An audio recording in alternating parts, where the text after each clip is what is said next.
Magnesium is crucial for over 300 processes in your body, from energy production and muscle recovery to sleep quality and stress response. Yet most Americans don't get enough. In fact, in a peer-reviewed clinical trial published in the Journal of the American College of Nutrition, more than 75% of participants showed suboptimal magnesium levels before the study even began. Those who took Jigsaw Mag SRT, a time-release magnesium malate tablet, saw magnesium rise 30% over 90 days, and deficiency symptoms dropped by 63%. Remarkable results backed by real science. And for sleep and recovery, Jigsaw Mag Soothes delivers. In a 4-week clinical trial tracked with Oura Ring data, participants saw a 17% improvement in sleep quality, felt 34% less stressed, and rated their satisfaction 85 out of 100. 82% said they'd buy it again. 2 supplements, 2 clinical trials, 1 company that does the research. Jigsaw Health.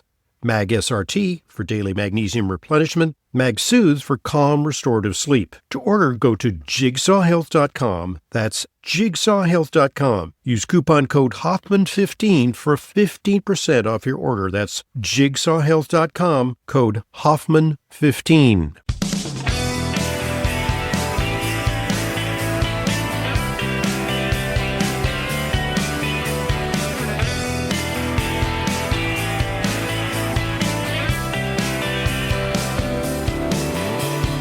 Welcome to today's Intelligent Medicine Podcast.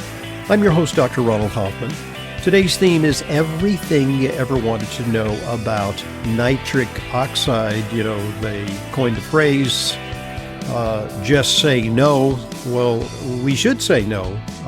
No is the chemical designation for a molecule called nitric oxide.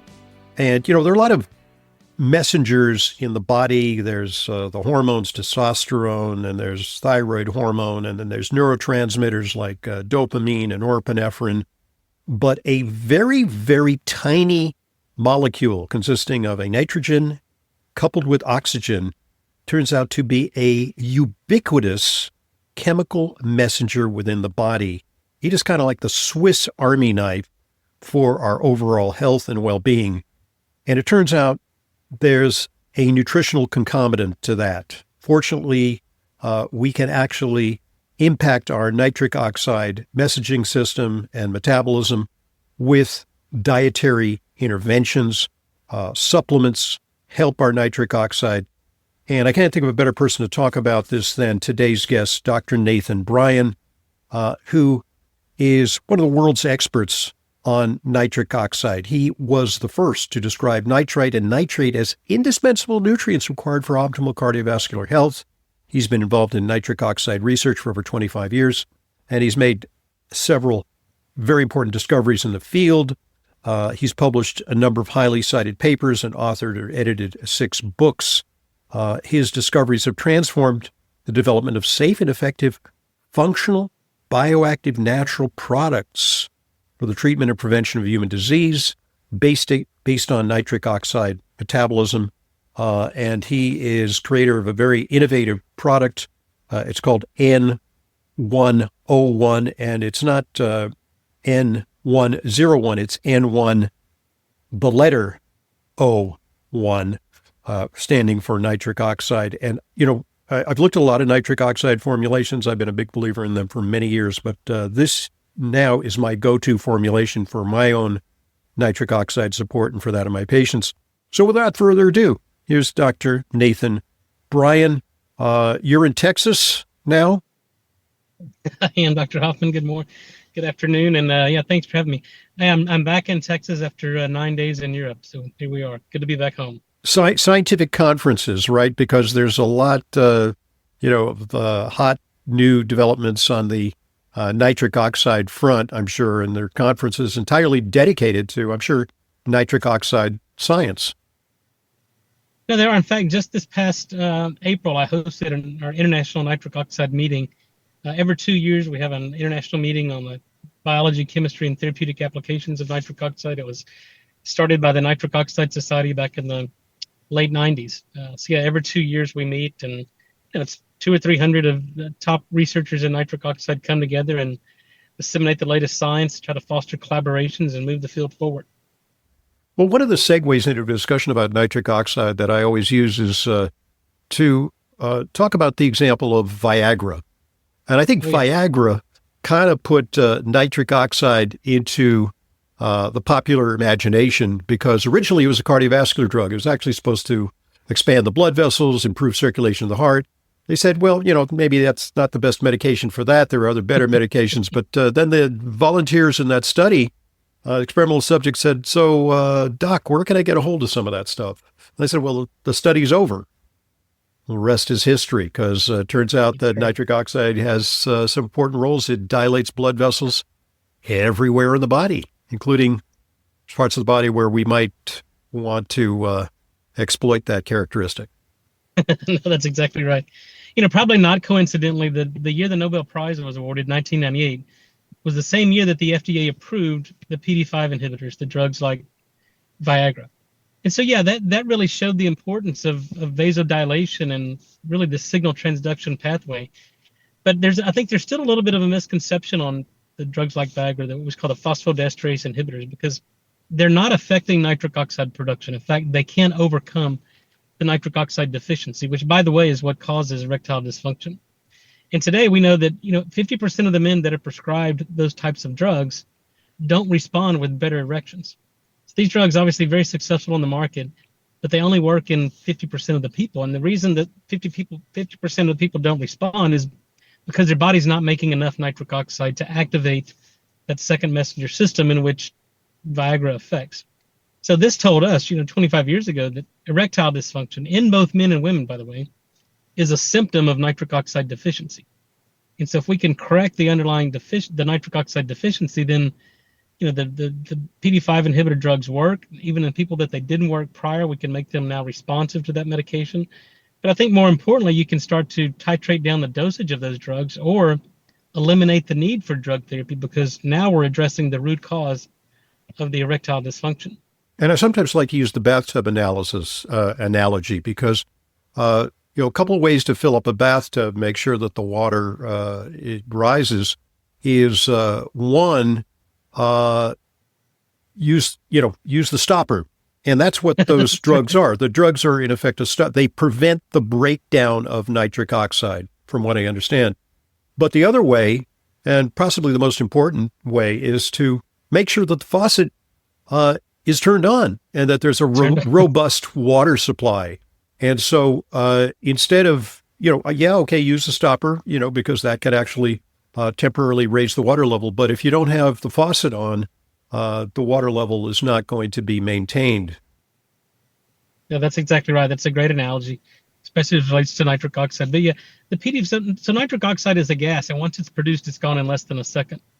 But when it's around, it activates what we call these second messenger systems. And one of those second messengers is a molecule called cyclic guanosine monophosphate, or cyclic GMP. So the PDE5 inhibitors prevent the breakdown of cyclic GMP. So they're not really affecting nitric oxide production or metabolism. They're prolonging the second messenger signaling that's caused by nitric oxide.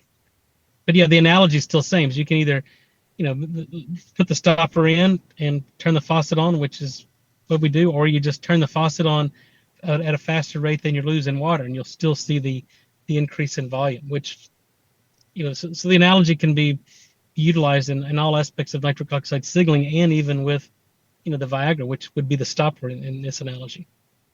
Well, it's interesting that, we're focusing here on the sexual aspects of what nitric oxide does. And, I think that is, a kind of a very, very clear and prominent reminder of its power, because literally you can take a pill and sustain an erection when before you couldn't. So obviously something's going on here. It's very powerful, but the effects are much more pervasive, and I kind of want to downplay that, because that's just one aspect of the multitude of effects that nitric oxide has, beneficial effects it has on the body. And it's even been proposed, for example, that for patients suffering from dementia or Alzheimer's disease, that they use Viagra as a medication, not for, having sex, because, it's not to help them to remember to have sex. It's actually, it actually helps the brain. It literally helps the brain. No, for sure. I mean, if you look at every chronic disease, age-related chronic disease, there's always, compromised blood flow to the organ, whether it's, ischemic heart disease or if it's kidney disease or liver disease or even Alzheimer's. And so without adequate circulation and oxygen nutrient delivery, then those cells can't perform. That tissue and organ eventually fails. But today we know that, Alzheimer's is a vascular metabolic disease. It's characterized by focal ischemia in the brain and, insulin resistance. In fact, it's been called diabetes type 3. So if you give drug therapy that dilates the blood vessels and improves circulation and improves glucose uptake, then you're addressing the root cause. And so, yeah, the PD5 inhibitors, the Viagra, basically dilate the blood vessels because they're potentiating nitric oxide-based vasodilation. And when you increase blood flow to the brain, then that organ works better. Same thing, if you increase blood flow to the heart, that organ works better. The sex organs, it works better. But again, you have to understand that there's going to be limited clinical utility of those drugs, because if they're not affecting nitric oxide production, again, you're only going to get 50%. I think probably less percentage of patients with Alzheimer's would respond to drugs like Viagra because they're so depleted of nitric oxide that those drugs, in some patient populations, in some of the Alzheimer's patients may work if you catch it early enough. But again, our objective in really developing drug therapy specifically for Alzheimer's is giving our nitric oxide releasing lozenge. Because if your body can't make nitric oxide, we're providing it for you. And especially in Alzheimer's patients, their body can make nitric oxide. In fact, I've argued that's why they have dementia. That's why they have Alzheimer's. But then we're restoring the function of the enzyme. We're improving glucose uptake. We're reducing inflammation in the brain. And when you do that, our clinical data that were developed so far, obtained so far, shows that their cognition gets better. We can demonstrate that we're improving cerebral blood flow through SPECT scans or functional MRIs, and they do better on memory recall tests. So we're addressing the root cause of their underlying dementia and Alzheimer's. And that's why, before every bout of exercise, I like to take one of those N101 lozenges because I believe that it helps to improve my exercise performance because, exercise really depends on circulation. And one of the reasons why you bonk and your muscles get tired is that inadequate circulation means less oxygen delivery, and you accumulate lactic acid, and, that means that you hit the wall in terms of performance. Yeah. And so I make sure I do that. But I read something interesting, in one of the pieces that you wrote about the relationship between nitric oxide and exercise. Exercise, turns out, is actually one of the best ways to boost your nitric oxide. So if you go to the gym and you power lift, and I think you're an exerciser, so you know about this, is you're generating nitric oxide. But if you're older, or if you have some underlying disease state, if you're not metabolically healthy, it turns out that exercise does not elicit that nitric oxide response. Is that correct? No, that's exactly right. We published on this probably 15, maybe even 20 years ago. But if you take young, healthy individuals and you put them on an exercise treadmill and then we do serial blood draws, you can see that as you increase the workload, their nitric oxide levels increase. And we can measure this in terms of plasma levels of nitrite. But you reach a point where you run out of oxygen because you need oxygen to make nitric oxide. And so when you hit that anaerobic threshold, your nitric oxide is no longer being produced, and that's when people start to fatigue. But what nitric oxide does, if you're a well-trained athlete, the more you make, the better your anaerobic threshold becomes, and we all know how important anaerobic threshold is. But in older patients that can't make nitric oxide because they have endothelial dysfunction, you put them on an exercise treadmill, their body's not producing nitric oxide, so they're not able to dilate the blood vessels, and so they fail an exercise stress test, and they're not able to maintain some exercise regimen. And if you look at all the published literature in sports medicine and sports physiology, nitric oxide is a very potent ergogenic aid. And that's why it's so important, and many athletes are using it because it actually improves their performance, because they can go longer, stronger, faster, better recovery without soreness, because it's not just the acute effects of nitric oxide in dilating the blood vessels and improving the efficiency of oxygen utilization, but if your body's making sufficient nitric oxide, it's causing what we call mitochondrial biogenesis. So your cells have more mitochondria utilizing, making more energy even with less oxygen. So it improves the efficiency of oxygen utilization and energy production. At the end of the day, you perform better, you have better recovery. We're mobilizing stem cells that, lead to better recovery. So everything we know about sports performance and Now, human optimization and longevity is dependent upon adequate nitric oxide production. Okay, folks, at this point, let's pause and allow one of our sponsors an opportunity to share an important message with you. So here goes. Listen up.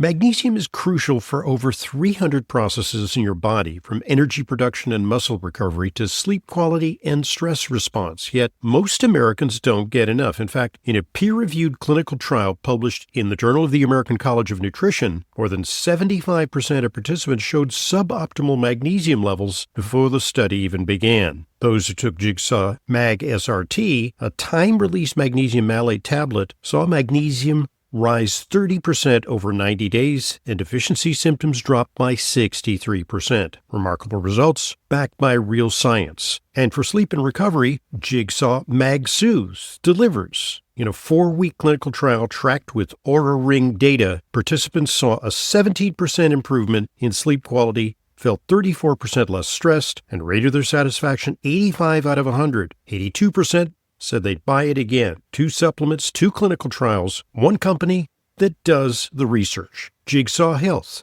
Mag SRT for daily magnesium replenishment. Mag Soothe for calm, restorative sleep. To order, go to jigsawhealth.com. That's jigsawhealth.com. Use coupon code Hoffman15 for 15% off your order. That's jigsawhealth.com, code Hoffman15.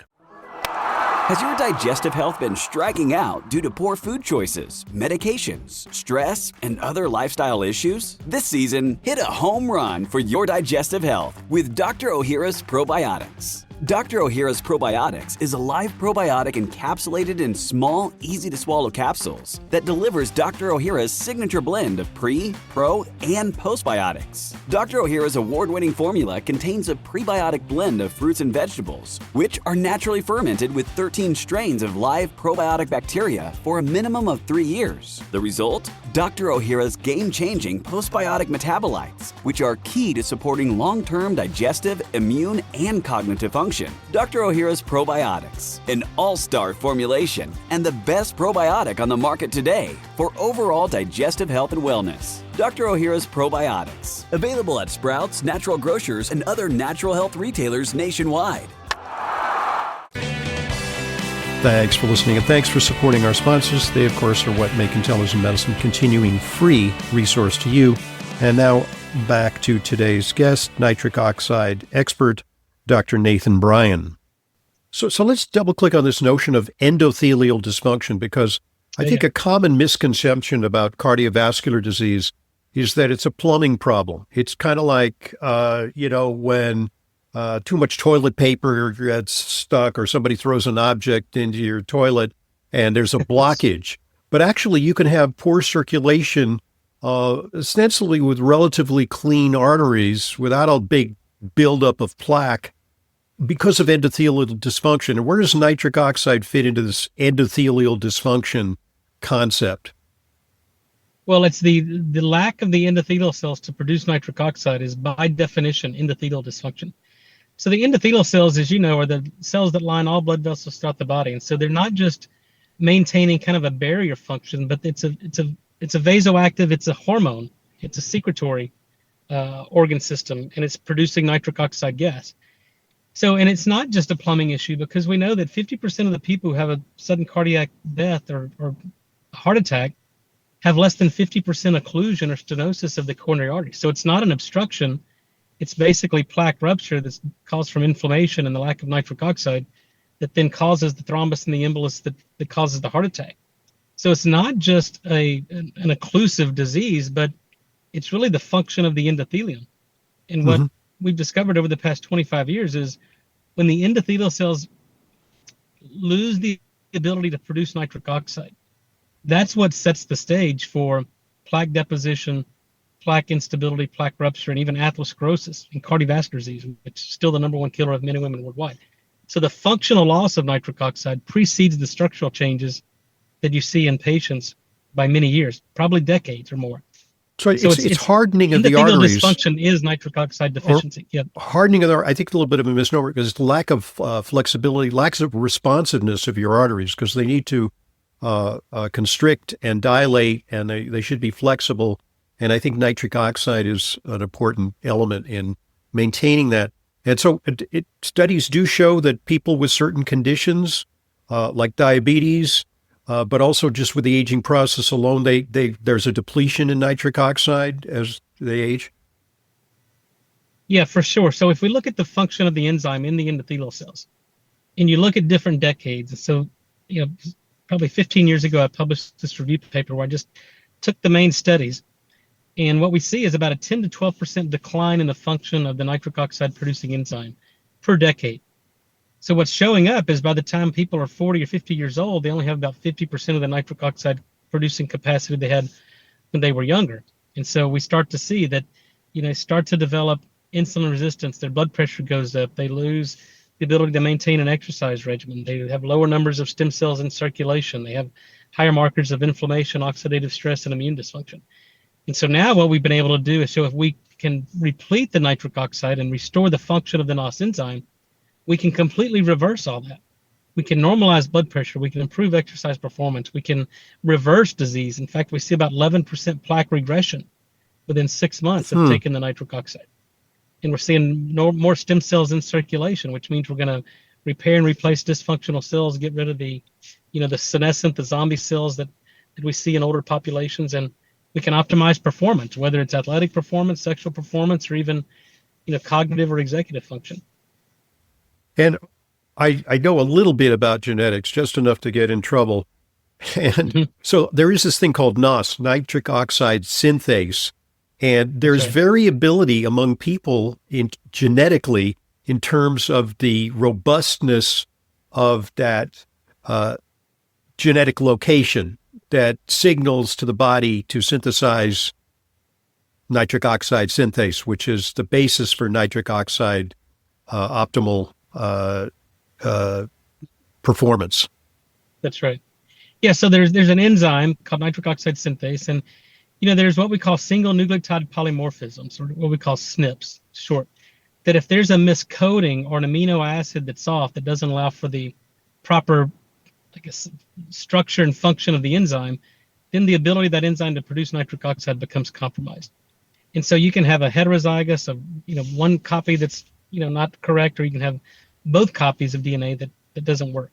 So whether it's homozygous or heterozygous, if you have a SNP in that enzyme, then your body can't make nitric oxide through that pathway. So that one's obvious. But the other one that's not so obvious is, and which is more pervasive, is the methyl tetrahydrofolate reductase gene, or what we call the MTHFR, which in some studies it's 45 to 55% of the U.S. population.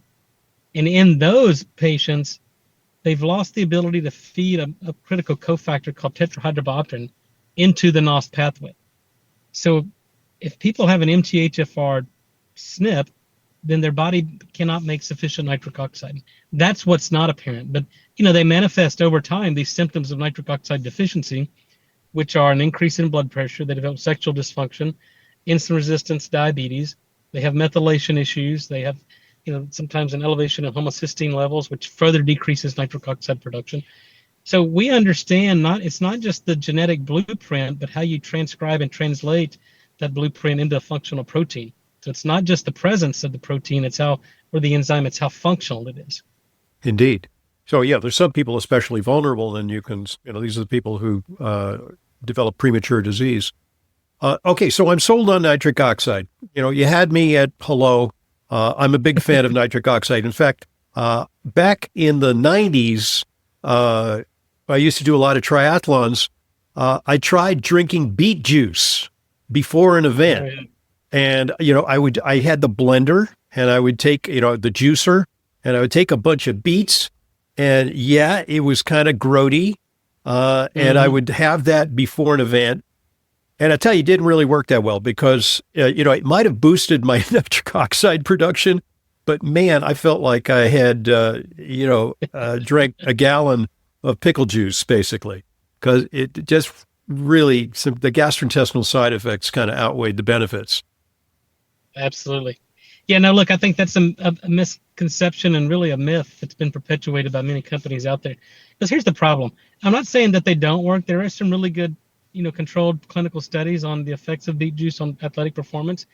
But the problem is, and we published on this in 2015, that it depends upon where the beets are grown, the soil conditions, how they're harvested, on whether they provide any nitric oxide benefit whatsoever. And so as you experience personally, you've got to drink, liters of this to get an effect. And then, the gastric side effects and the distress from that, as you said, far outweigh it outcompetes the benefits you get from it. And then you've got companies now selling beet powders and beet gummies and chews. Right. We see that a lot. Can't work. Yeah. We see that on national TV, yeah. Yeah, but here's the problem. These companies don't understand the science because, number one, you have to have sufficient nitrate in the beet powders.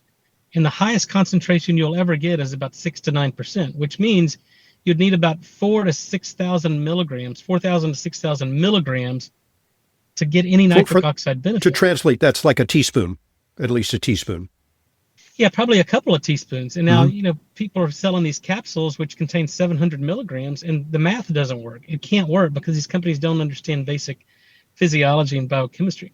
And then they're putting them in gummies and chews, which is filled with seed oils and sugar, which is the last thing Americans need. But again, the volume, the math doesn't work. And so that's the misconception that's been played out. And I think it's not only disingenuous, but it's fraudulent and deceptive, and it has a chance to kill the entire nitric oxide field.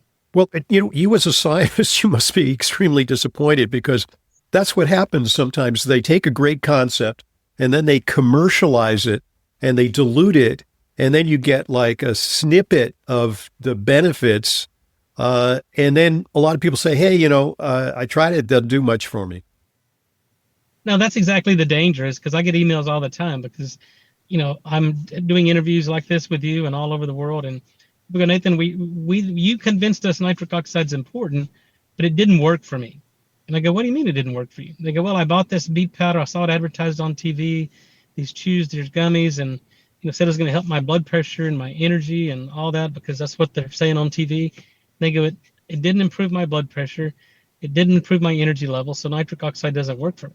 And I go, no, that product didn't work for you because that product can't make doesn't make nitric oxide because it can't make nitric oxide because they don't understand the science and the biochemistry and enzymology. They're just throwing beet powder in a capsule or a gummy and calling it nitric oxide. And it's the farthest thing from nitric oxide. Okay, so you've laid down the groundwork for our discussion in part two, because in part two, I want to talk about the secret sauce, what it is that distinguishes N101 over many of the other products that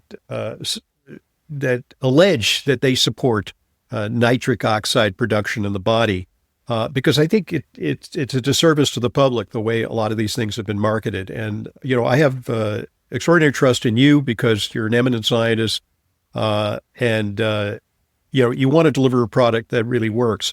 But it does require a little bit of ingenuity to combine the right ingredients together to make an effective product. So I want to talk a little bit about that in part two.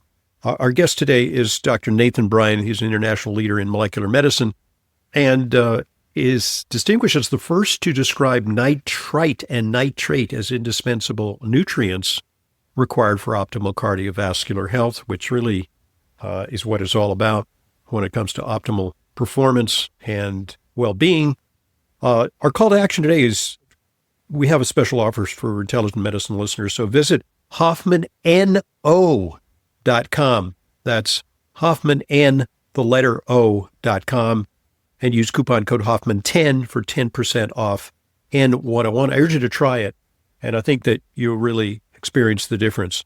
So when we return, more on the subject of nitric oxide biochemistry, we're going to do a little bit of a deep dive on that. This is the Intelligent Medicine Podcast.